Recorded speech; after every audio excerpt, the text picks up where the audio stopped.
E aí, povo das teclas, tudo bem? Aqui é o professor Elvis Chaves e no vídeo de hoje a gente vai tentar responder uma dúvida que foi lançada aí nas redes sociais. Um amigo me perguntou, me questionou esses dias e ele estava bem aborrecido. Deu para notar no timbre da gravação que ele me mandou um áudio perguntando qual é a importância de se estudar as escalas. Ele está estudando teclado, optou por ter aulas online, né? Eu acho que ele comprou um método, alguma coisa assim, e nesse método parece que ele tem sido convidado a estudar as escalas. Bem, estudar as escalas de forma nenhuma é perca de tempo. As escalas elas são importantíssimas para o desenvolvimento da sua técnica, né? Principalmente em qualquer instrumento, independentemente de ser teclado, sanfona, piano, é muito importante que você estude as escalas. Mas vamos falar de importância em dois aspectos. Primeiro, é importante você estudar escalas sim para manutenção da sua técnica. Como assim manutenção da minha técnica? Vamos dar um exemplo da academia de musculação. Você se matricula na academia, começa a fazer exercícios para determinadas áreas do corpo, 1 mês, 2 meses, 3 meses, e você começa a se sentir melhor, né? Talvez algumas pessoas, eu mesmo já fiz a academia, e às vezes a gente não nota uma diferença ali no espelho, não é tão notório. Mas uma coisa é certa, caso você parou a academia, saiu da academia e tal, 2, 3, 4 semanas, 1 mês depois, você vai notar, é visível, mais cansaço, menos força, menos disposição, ou seja, o corpo começa a enferrujar, a musculatura começa a sentir. Isso acontece também com a técnica musical, a técnica instrumental. Só que você tem que entender que não é uma questão de músculo, os músculos musicais eles são um pouquinho diferentes dos músculos dos membros, né? Dos braços, das pernas. Como assim? Os músculos que compõem a musculatura musical, eles são compostos por mente, né? Sinapses cerebrais, os nervos, os músculos dos membros, né? E toda essa conjuntura de ligações aí, são impulsos elétricos, né? Precisa estar muito bem sincronizada. E aí é onde mora essa questão da manutenção da técnica. Quando você estuda as escalas no instrumento, mesmo que seja repetindo, subindo e descendo, pode parecer algo repetitivo e algo extremamente chato. E não é tão divertido de fato. Mas é algo muito importante, é algo que você deve fazer para que a sua técnica melhore cada vez mais. Se no final das contas você é muito bom das escalas, né? Você consegue desenvolver, seus dedos estão lá, você sente que de fato você melhorou por causa disso e você mantém essa melhora devido ao estudo das escalas.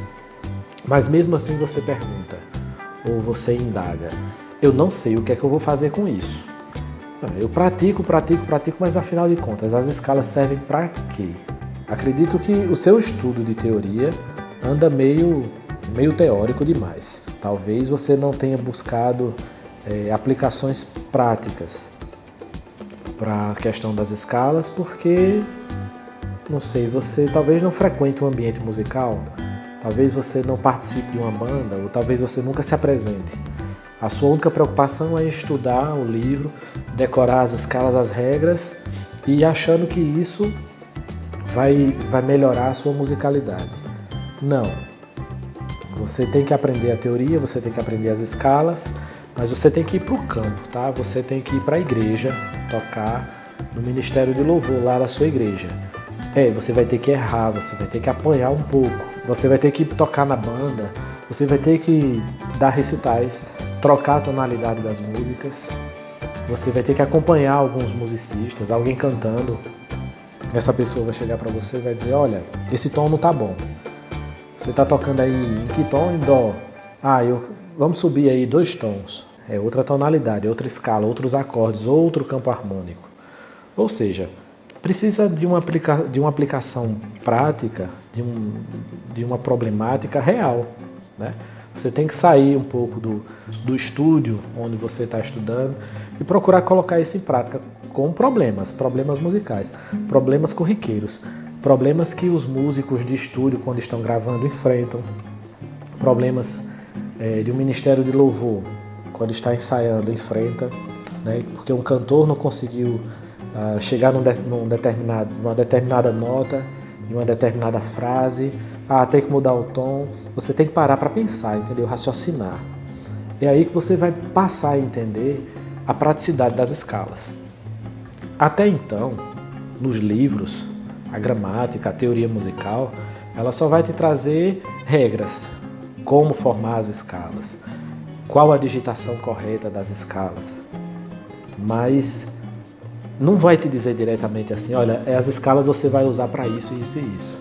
Um engenheiro civil, um arquiteto, alguém que acabou de sair da universidade, e ele é muito bom lá nos desenhos, mas aí ele acabou de se formar, não tem experiência nenhuma, mas ele vai trabalhar numa empreiteria em algum canto, e vamos lá levantar um prédio, né? Repare só, essa pessoa ela vai ter que imaginar o prédio antes, ela vai ter que medir, ela vai parar na frente do terreno lá, do local onde esse edifício vai ser construído, e vai ficar pensando, imaginando.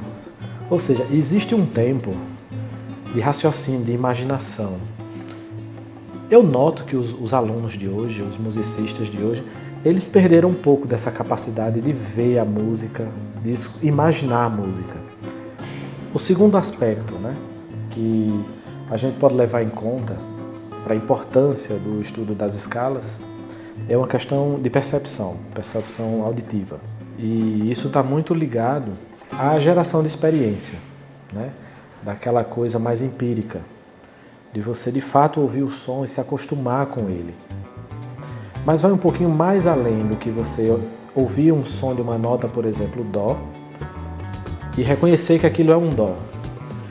A gente está falando de um conjunto de notas que, ao serem combinadas, elas dão sensações.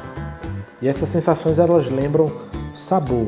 Quando você come um determinado prato, você tem o prazer, você tem uma sensação X, Y. E ao estudar as escalas, você se depara com sensações sonoras, né, que são resultantes das combinações dos graus da escala. Aí a gente sai um pouco da questão da nota em si e passa a falar de grau da escala, funções dos graus, uma tônica, uma supertônica, uma mediante. Qual é a sensação que você tem quando você escuta, por exemplo, um Dó com a função de tônica, aquela função consonantes, a função de repouso, né, de resolução. E essa mesma nota Dó, em outra escala, por exemplo, a escala de Fá, onde ela é o quinto grau, ela tem a função de dominante.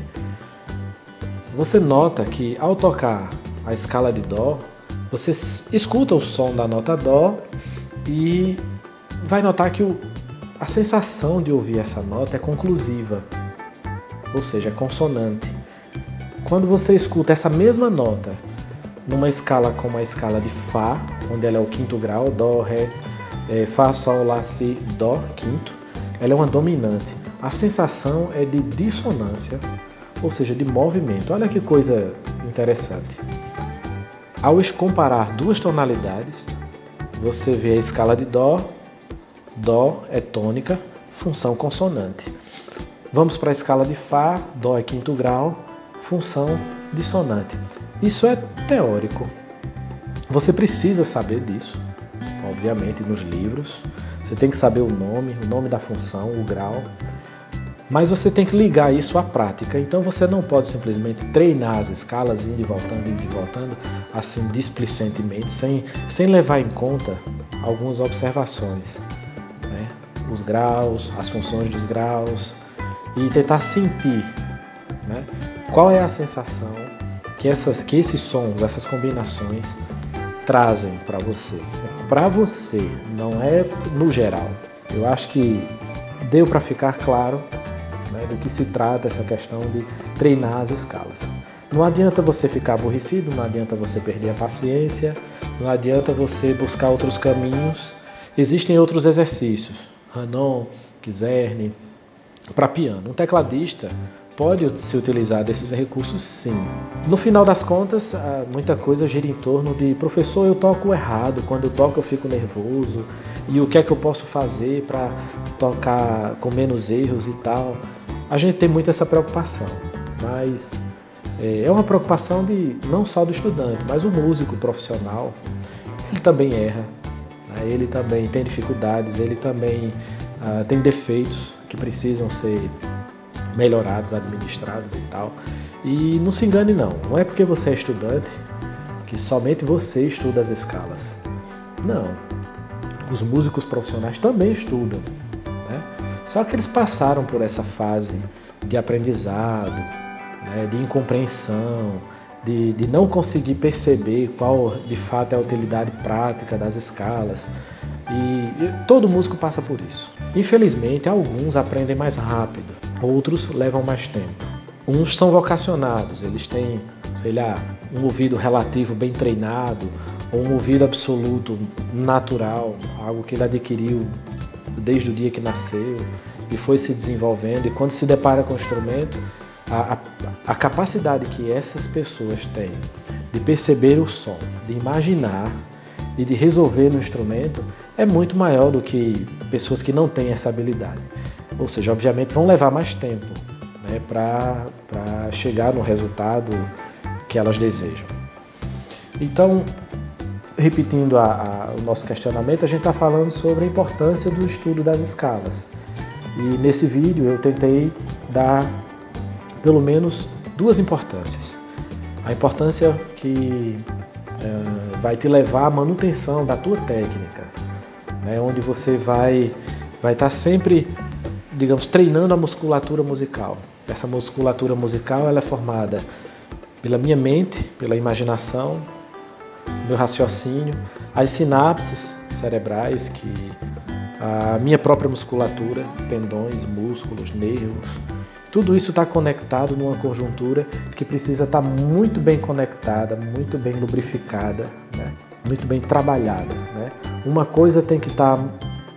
Meu cérebro tem que saber que a sinapse é capaz de, sei lá, de desenvolver determinado raciocínio musical e que a minha musculatura vai conseguir responder aquele pensamento ali em tempo real, não pode ter espera.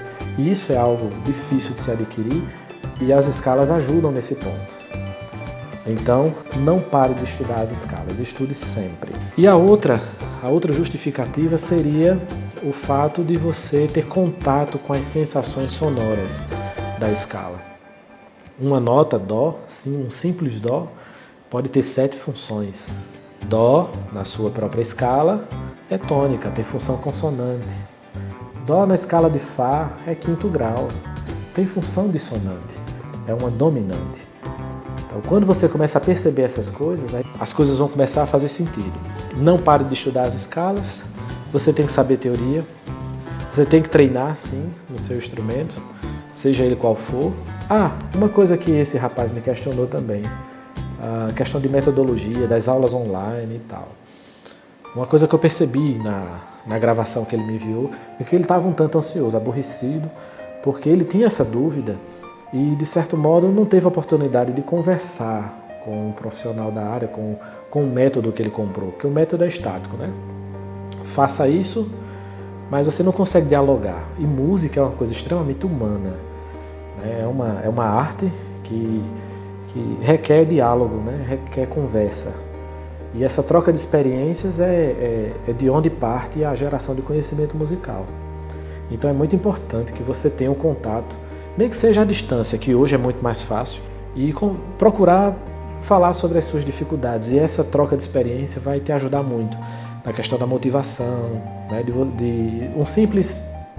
Um professor chegando para você e simplesmente dizendo: olhe, não deixe de estudar, mesmo que você não entenda hoje qual o porquê disso, continue fazendo. Só o fato de você conversar com outro ser humano, né, com outra pessoa da área, é motivante, né? É algo que vai te cativar, e vai assim, desviar um pouco o seu foco das dificuldades, né, do processo de formação da educação musical.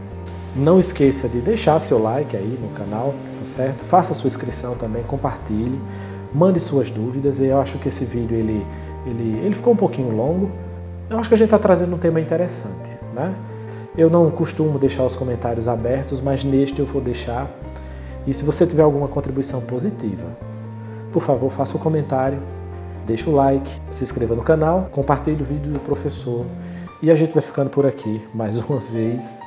Eu desejo sorte, paz e graça. Até o próximo vídeo.